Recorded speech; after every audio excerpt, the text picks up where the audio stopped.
ఉన్నటువంటి విద్యార్థులు, అప్పుడే ఎడ్యుకేషన్ పూర్తి చేసుకున్నటువంటి యువతీ యువకులు, అనేక సంవత్సరాల నుంచి ప్రభుత్వ ఉద్యోగం వస్తుందేమో అనేటటువంటి ఒక ఆరాటంతో పరీక్ష రాసేటటువంటి నిరుద్యోగులు దాదాపుగా 30 నుండి 40 లక్షల కుటుంబాలలో ప్రతినిత్యం ఏదో ఒక పరీక్ష కోసం ప్రిపేర్ అవుతున్నటువంటి సందర్భాన్ని తెలంగాణ రాష్ట్రంలో మనం చూస్తూ ఉన్నాం. మరి ఇంత పెద్ద సంఖ్యలో యువమిత్రులు వారు చేసేటటువంటి ప్రయత్నాన్ని అంతా కూడా ఒక రాజకీయ లబ్ధి కోసం వాడుకొని కాంగ్రెస్ ప్రభుత్వం ఇవాళ అధికారంలోకి వచ్చింది. వచ్చే ముందు ఏం చెప్పొచ్చారు? మేము 2 లక్షల ఉద్యోగాలు మీకు ప్రతి సంవత్సరం ఇస్తామని రేవంత్ రెడ్డి గారు, ఉత్తమ్ కుమార్ రెడ్డి గారు చెప్తే నమ్మరని రాహుల్ గాంధీ గారిని తీసుకొచ్చి అశోక్ నగర్ క్యాంపస్లో కూర్చోబెట్టి వారి ద్వారా నిరుద్యోగులకు మాట్లాడించి భరోసా కల్పించి మరి మోసం చేసి వాళ్ళ నిరుద్యోగ యువకుల నెత్తి మీద కాలు పెట్టి తొక్కి కాంగ్రెస్ పార్టీ అధికారంలోకి వచ్చింది. ముఖ్యమంత్రి గారు చెప్తూ ఉంటారు, ఒక్కొక్కరిని తొక్కుకుంటూ వచ్చినారు మీరని. 100% కరెక్ట్. ఒక్కొక్కరిని తొక్కుకుంటూనే ముఖ్యమంత్రి గారు పైకి వచ్చింది. అంతకుముందు బాలింతలకు, గర్భిణీ స్త్రీలకు డబ్బులు ఇచ్చేది 9+3 ఆర్ 9+4 12,000 13,000 వాళ్ళకు బంద్ చేసిర్రు. కిట్టులు ఇచ్చేది, అవి ఇచ్చి అన్నట్టుగా ఇస్తున్నారు. కనీసం అంగన్వాడీలో ఆశలు ఉంటే వాళ్ళకు జీతాలు పెంచే ఆలోచన లేదు. ఫీ రీఎంబర్స్మెంట్ డబ్బులు ఇవ్వమని విద్యార్థులు మొత్తుకుంటుంటే 7,000 కోట్లు మూసి ప్రక్షాళనలకు ఇస్తారు, కానీ అదే 7,000 కోట్లు ఫీ రీఎంబర్స్మెంట్ బకాయి ఉంటే దాని మీద మాట్లాడరు.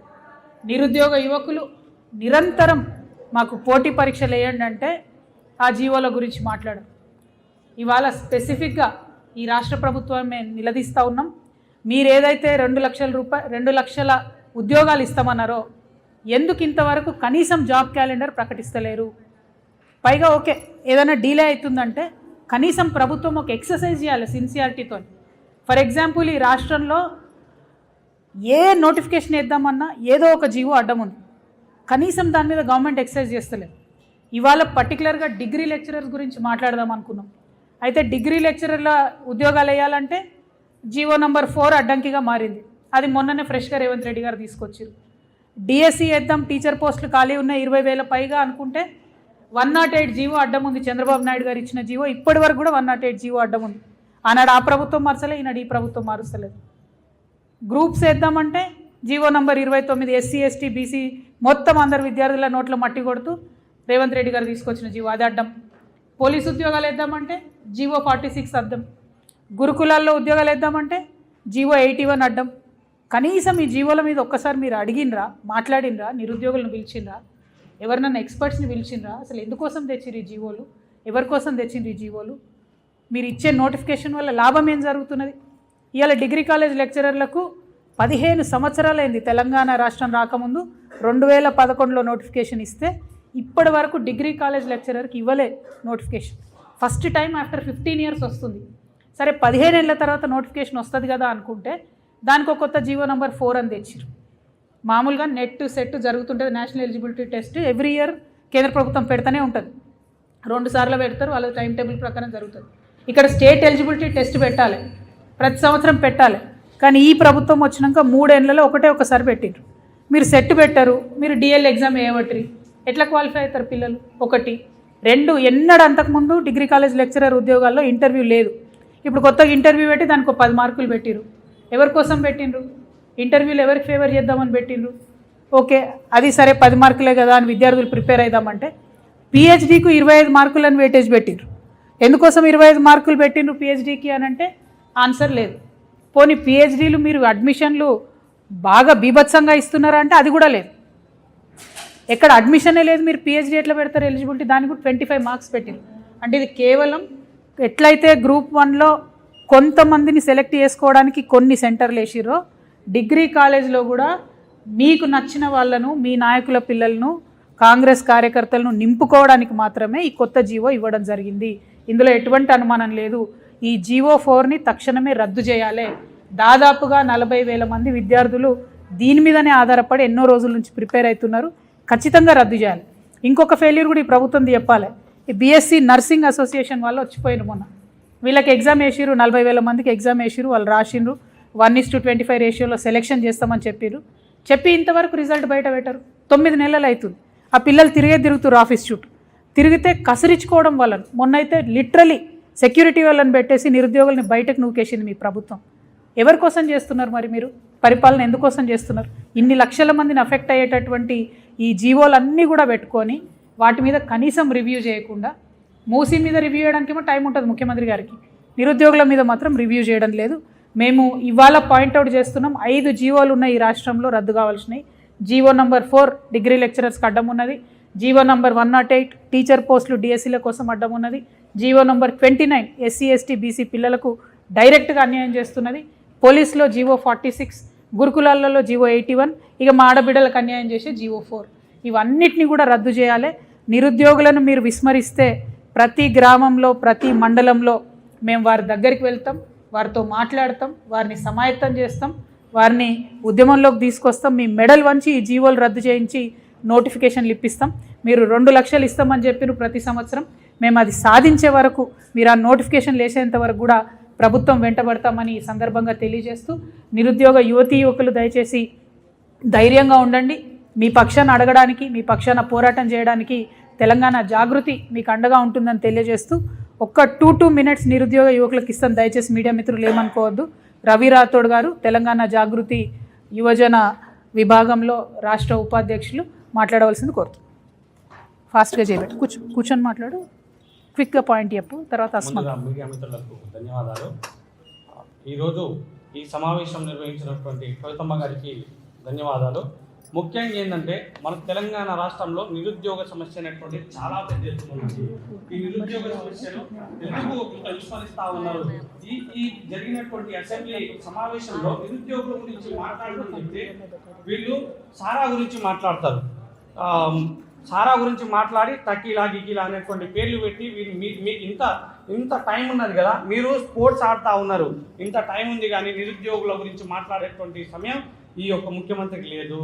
మీరు ఎందుకు వచ్చారు? ఇంతకుముందు మా చిక్కడపల్లి లైబ్రరీకి వచ్చి రేవంత్ రెడ్డి గారు వచ్చారు, రాహుల్ గాంధీ గారు వచ్చారు, ప్రతి ఒక్కరు వచ్చారు కదా.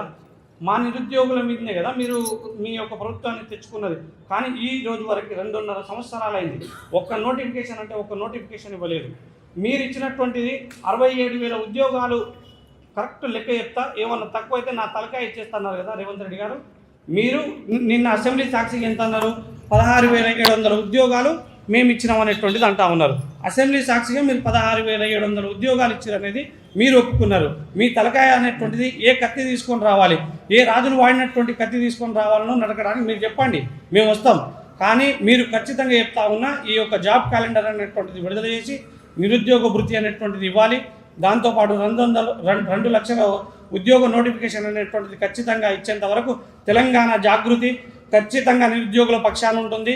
గ్రూప్స్ కావచ్చు, డిఎస్సి కావచ్చు, ఎస్ఐపిసి కావచ్చు, ప్రతి ఒక్క నోటిఫికేషన్ కోసం తెలంగాణ జాగృతి ఈ రోజు నుంచి ఖచ్చితంగా కొట్లాడబోతుంది అనేటువంటిది తెలియజేస్తా ఉన్నా.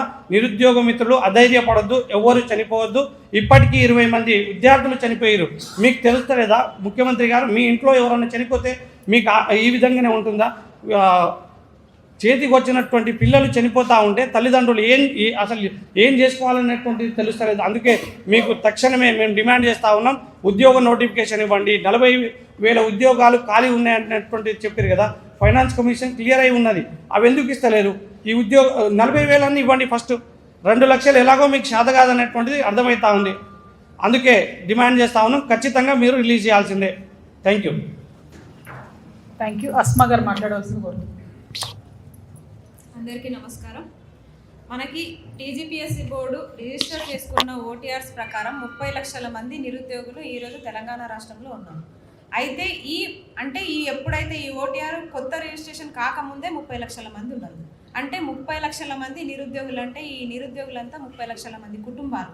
ఈ 30 లక్షల మంది కుటుంబాలు వాళ్ళందరూ అనుకునే మిమ్మల్ని ఈరోజు కాంగ్రెస్ గవర్నమెంట్ ఈరోజు అధికారంలోకి తీసుకొచ్చిన తర్వాత ఆ 30 లక్షల మంది బాధ్యత, ఆ 30 లక్షల మంది నిరుద్యోగుల బాధ్యత మీదే. ఇంకొకటి, ఇప్పుడు కొత్తగా రిజిస్టర్ చేసుకున్న ఓటీఆర్స్ ప్రకారం ఇంకా పెరిగే అవకాశం ఉంటుంది. అంటే నిరుద్యోగులు రోజు రోజుకి పెరుగుతున్నారే తప్ప తగ్గే అవకాశం అయితే ఇక్కడ ఎక్కడా కనిపించట్లేదు. ఇంకా దాంట్లో డిగ్రీ నుంచి మనకి పీజీ వరకు అప్డేట్ చేసుకున్న వాళ్ళే ఉన్నారు. అయితే ఇప్పుడు మనకి ఇచ్చే ప్రతి నోటిఫికేషన్లో ఇప్పుడు హడావుడిగా మాకు నోటిఫికేషన్లు కావాలని మేము గొడవ చేస్తున్నాం. సడన్గా ఏదో ఒక నోటిఫికేషన్ ఇస్తారు. మళ్ళీ ఆ నోటిఫికేషన్స్కి ఏదో ఒక జీవో అడ్డొస్తుంది. ఇప్పుడు చెప్పినట్టుగానే 46 జీవో కానీ 29 జీవో కానీ మా జీవో నెంబర్ డిగ్రీ లెక్చరర్ దాంట్లో జీవో నెంబర్ 4 కానీ 108 జీవో కానీ ఇలా ఈ జీవోలన్నీ గురుకులాల్లో 81 జీవో, ఈ జీవోలన్నీ అడ్డంకిగా ఉంటే ఉద్యోగాలు వచ్చే అవకాశం నిరుపేద విద్యార్థులకి చాలా తక్కువ. కాబట్టి మేమేమంటున్నామంటే ఉద్యోగాలు ఇచ్చే ముందు ఇప్పుడు ఏజ్ రిలాక్సేషన్ కూడా ఒక గొడవ అసలు. ఎందుకంటే ఏజ్ రిలాక్సేషన్ కూడా పెంచే ఆలోచన ఉందో లేదో తెలుస్తలేదు. మరి ఆ జీవో కూడా అయిపోయింది. నిజంగా నోటిఫికేషన్లు లేక వయసు మీద పడి అయిపోయిన చాలామంది నిరుద్యోగులు ఉన్నారు. వాళ్ళందరినీ కూడా దృష్టిలో పెట్టుకొని ఏజ్ రిలాక్సేషన్ కూడా పెంచి అలాగే ఈ నోటిఫికేషన్కి అన్నిటికీ కూడా అడ్డంకిగా ఉన్న ఈ జీవోలు అన్నింటినీ కూడా రద్దు చేయాలని చెప్పేసి మేము డిమాండ్ చేస్తున్నాము. అలాగే నిరుద్యోగుల పక్షాన ఈరోజు జాగృతి నుంచి మీరు ప్రశ్నిస్తున్నందుకు మాకు సపోర్ట్గా ఉన్నందుకు మీకు ప్రత్యేకంగా మా ధన్యవాదాలు. అలాగే మా నిరుద్యోగులందరూ కూడా వచ్చారు కాబట్టి అన్ని నోటిఫికేషన్స్ గురించి మేము మాట్లాడుతున్నాము. ఇందులో అసలు ఒక్కొక్క జీవో ఒక్కొక్క సీఎం తెచ్చిన జీవో. అసలు చంద్రబాబు నాయుడు కాలంలో ఉన్న 108 జీవో డిఎస్సిలో ఇప్పటికీ పెట్టి చంద్రబాబు అసలు వారానికి ఒకసారి వస్తారో నెలకోసారి వస్తారో తెలియదు, కానీ ఆయన మీద ఎంత అభిమానం ఉంటే మాత్రం చంద్రబాబు మీద అభిమానంతో రేవంత్ రెడ్డి 108 జీవోని ఇంకా పెట్టి డిఎస్సిలో ప్రమోషన్ కోటాని పెంచి ఇవ్వడం వల్ల 30% మందికి మాత్రమే డైరెక్ట్ రిక్రూట్మెంట్ ద్వారా ఉద్యోగాలు వస్తున్నాయి. 70% ప్రమోషన్స్ ద్వారానే పోతున్నాయి. ఈ డిగ్రీ లెక్చరర్ దాంట్లో ఏ గొడవ లేదు కదా అనుకుంటే తీరా దాంట్లో కూడా పెట్టేశారు. ఇప్పుడు పిహెచ్డి చేసిన వాళ్ళకే 25 మార్కుల వెయిటేజ్ ఇస్తుంటే నిజంగా ఎన్ని పిహెచ్డి అడ్మిషన్స్లు తెలంగాణలో 13 యూనివర్సిటీలు ఎన్ని పిహెచ్డి అడ్మిషన్స్ నిర్వహిస్తున్నాయి?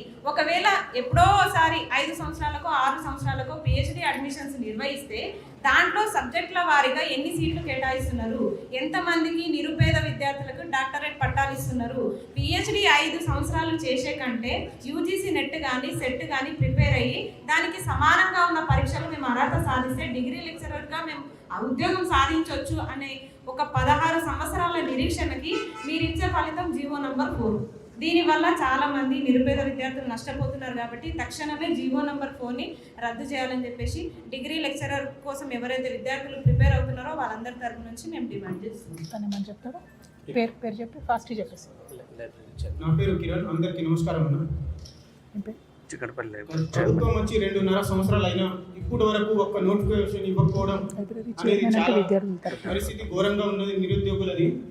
ఈ సందర్భంగా అసెంబ్లీ సమావేశాల్లో కూడా అంటున్నారు, మేము 16,700 ఉద్యోగాలు ఇచ్చినామని. ఇది అంత 16,000 ఉద్యోగాలు ఇచ్చినామని వాళ్ళే అంటున్నారు. పైగా ఇంకా 70,000 ఉద్యోగాలు ఇచ్చినామని వాళ్ళే అంటున్నారు. ఇది ఎంతవరకు కరెక్ట్ అనేది వాళ్ళకి తెలియాలి. ఇంతకుముందు కూడా మేము అడుగుతా ఉన్నాము, రాష్ట్రారోపణలు చేస్తూ ఉన్నాం, ధర్నాలు చేస్తూ ఉన్నాం, అయినా పట్టించుకుంటలేరు. ఇప్పుడు వరకు వాళ్ళు ఇచ్చిన నోటిఫికేషన్లు కరెక్ట్గా గ్రూప్ 1లో 63 కానీ ఇప్పుడు వరకు ఒక్క నోటిఫికేషన్ కూడా ఇవ్వకుండా కానీ ఆపుతున్నందుకు వాళ్ళకి ఎంతవరకు పైశాచిక ఆనందం పొందుతున్న సీఎం రేవంత్ రెడ్డి గారు, మీరు ఏ మీటింగ్లో అయినా ఇంతకు ముందే అన్నారు, నాకు ఇట్లా చేస్తే పైశాచిక ఆనందం వస్తుంది. మీకు రేవంత్ రెడ్డికి నమ్మి మేము ఓట్లు వేయలేదన్నా, మేము ఢిల్లీ బాస్ రాహుల్ గాంధీకి నమ్మి ఓట్లు వేసినాం. మేము మాకు ఇప్పుడైనా మీరు నోటిఫికేషన్ ఇస్తారని మేము కవితక్క మీటింగ్ పెట్టినందుకు చాలా చాలా కృతజ్ఞతలుగా నిరుద్యోగుల పక్షాన మీరు నిలబడుతున్నందుకు చాలా చాలా థ్యాంక్స్ అక్క. ఇప్పుడు నిరుద్యోగులు 20 మంది చనిపోయిన అసెంబ్లీలో అమ్మలాంటి అసెంబ్లీలో ఒక్క మాట కూడా మాట్లాడకపోవడం చాలా ఘోరం. అన్ని అబద్ధపు మాటలు అసెంబ్లీలో మాట్లాడడం అనేది కాంగ్రెస్ ప్రభుత్వానికి అలవాటైంది. ఈ అంతలో ఇంత శ్రీధర్ బాబు చదువుకున్నారా అంటే శ్రీధర్ బాబు కూడా అదే మాట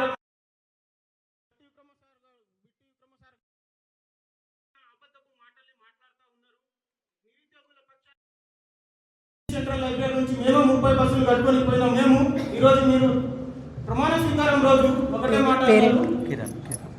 మాట అన్నారు, ఏంటంటే ఇది నిరుద్యోగుల ప్రభుత్వం అని. ఇప్పుడు చిన్న ధర్నా అయినా మాకు నైట్ 5 గంటలకు వచ్చి నిర్బంధంలో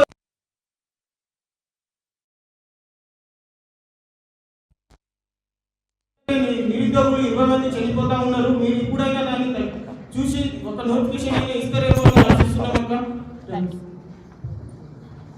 థ్యాంక్ యూ. అందరికీ నమస్కారం. ఏ నిరుద్యోగిని కదిలించినా, ఏ పరీక్ష రాస్తున్నటువంటి యువతి యువకులను కదిలించినా కూడా కన్నీటి గాథలే ఉన్నాయి. అయినప్పటికీ మొన్న జరిగినటువంటి అసెంబ్లీలో ఎమ్మెల్యేలందరూ సాంస్కృతిక కార్యక్రమాలు, క్రీడా పోటీలు, ఎమిరేట్స్ టీషర్ట్లు వేసుకొని ముఖ్యమంత్రి గారు ఫుట్బాల్ ఆడడము, ఇటువంటి లైటర్ వేలో ఆలోచనలు తప్పితే ఒక సీరియస్నెస్తోని ఈ రాష్ట్రంలో మరి యువకులు ఇంతమంది బలైపోతున్నారు, వీరి గురించి మాట్లాడాలన్న ఆలోచన ప్రభుత్వానికి లేకపోవడం అన్యాయం. ఇవన్నీ ఒక ఎత్తు అయితే మూలిగే నక్క మీద తాటిపండు పడ్డట్టు నిన్న మొన్నటిదాకా ఒక 5 లక్షల రేషన్ కార్డులు ఇచ్చినామన్నారు. ఇప్పుడు అవి కూడా వీక్కపోతారట. పంచాయత్ సెక్రటరీ అందరూ ఊర్లలోకి పోయి ఎవరెవరు మరి ఐటీ కట్టినరు అని చెప్పి దానికోసం కూడా ఎంక్వైరీలు మొదలుపెట్టిరట. ఆల్రెడీ చిరుద్యోగులకు ఎవరికి ఇవ్వరు, అంగన్వాడికి ఇయ్యరు, ఆశాకి ఇయ్యరు. వాళ్ళు ఎంత చిన్న ఉద్యోగులైనా వాళ్ళకి రేషన్ కార్డులు ఉండవు. గల్ఫ్లో ఉన్న వాళ్ళకు వీకేస్తున్నారు రేషన్ కార్డులు. మళ్ళీ ఇప్పుడు కొత్తగా ఏదో ప్రైవేట్లో బట్టల దుకాణంలో అన్నో ఎన్నో 10-15 వేలకు జీతం చేసుకునేటోళ్ళ వాళ్ళ రేషన్ కార్డులు కూడా పీకేసేటటువంటి ప్రయత్నం చేస్తున్నారు. ఈ ప్రభుత్వానికి హెచ్చరిక చేస్తూ ఉన్నాం. మీరు పదే బీఆర్ఎస్ గవర్నమెంట్ రేషన్ కార్డులు ఇవ్వలేదు, మేము ఇస్తామని చెప్పి వచ్చిండ్రు. ఇప్పుడున్నటువంటి 1,10,00,000 రేషన్ కార్డులలో దాదాపు ఈ రాష్ట్రంలో 3 కోట్ల మంది బియ్యం తీసుకుంటా ఉన్నారు. మీరు కొత్తగా 5 లక్షలు ఇచ్చినామని చెప్తారు. ఇప్పుడు ఇచ్చి 5 లక్షలు ఇచ్చినట్టే కుడి చేతితో ఇచ్చి ఎడమ చేతితో గుంజుకున్నట్టు 10-15 లక్షలు తీసేసేటటువంటి ప్రణాళిక మీరు పెట్టుకొని గ్రామాలలో సర్వే చేస్తున్నారు. ఆ సర్వే తక్షణం ఆపాలి. చిరు ఉద్యోగి అనేవాడు ప్రైవేట్లో చేసినా ప్రభుత్వంలో చేసినా ఆ ప్రభుత్వం నుంచి వచ్చే 6 కిలోల బియ్యం అన్నటువంటిది ఉపయోగపడుతుంది. కాబట్టి ఇటువంటి పైశాచికమైనటువంటి పనులు ఈ ప్రభుత్వం చేయకూడదని, రేషన్ కార్డుల మీద మీరు ఏదైతే ఐటీని అప్లై చేసే పని చేస్తూ ఉన్నారో అది చేయకూడదని చెప్పి మేము డిమాండ్ చేస్తూ మళ్ళొక్కసారి డిగ్రీ లెక్చరర్స్కి ఇచ్చినటువంటి జీవో 4ని ఉపసంహరించుకోవాలి. డిఎస్సి కోసము అడ్డంగా ఉన్నటువంటి 108 జీవోను ఉపసంహరించాలి. గ్రూప్స్లో అడ్డంకిగా ఉన్నటువంటి జీవో 29ని రిమూవ్ చేయాలి. పోలీసు ఉద్యోగాల్లో అడ్డంకిగా ఉన్న జీవో 46ని రిమూవ్ చేయాలి. గురుకులాల్లో అడ్డంకిగా ఉన్న జీవో 81 రిమూవ్ చేయాలి. మా ఆడబిడ్డలకు రిజర్వేషన్ రాకుండా చేస్తున్నటువంటి జీవో 4ని రద్దు చేయాలి. వీటన్నిటి మీద కూడా ఐక్య పోరాటాలు చేస్తాం. రాష్ట్రమంతా కూడా నవయువకుల్ని యువతులందరినీ కూడా సమీకరిస్తామని ప్రభుత్వానికి హెచ్చరిక చేస్తూ అతి త్వరలో మీరు నోటిఫికేషన్ ఇవ్వాలి, మీరు ప్రామిస్ చేసినటువంటి ఉద్యోగాలు ఇవ్వాలని చెప్పి డిమాండ్ చేస్తూ ఈ మీడియా సమావేశానికి హాజరైనటువంటి మీడియా మిత్రులందరికీ కూడా హృదయపూర్వకంగా ధన్యవాదాలు.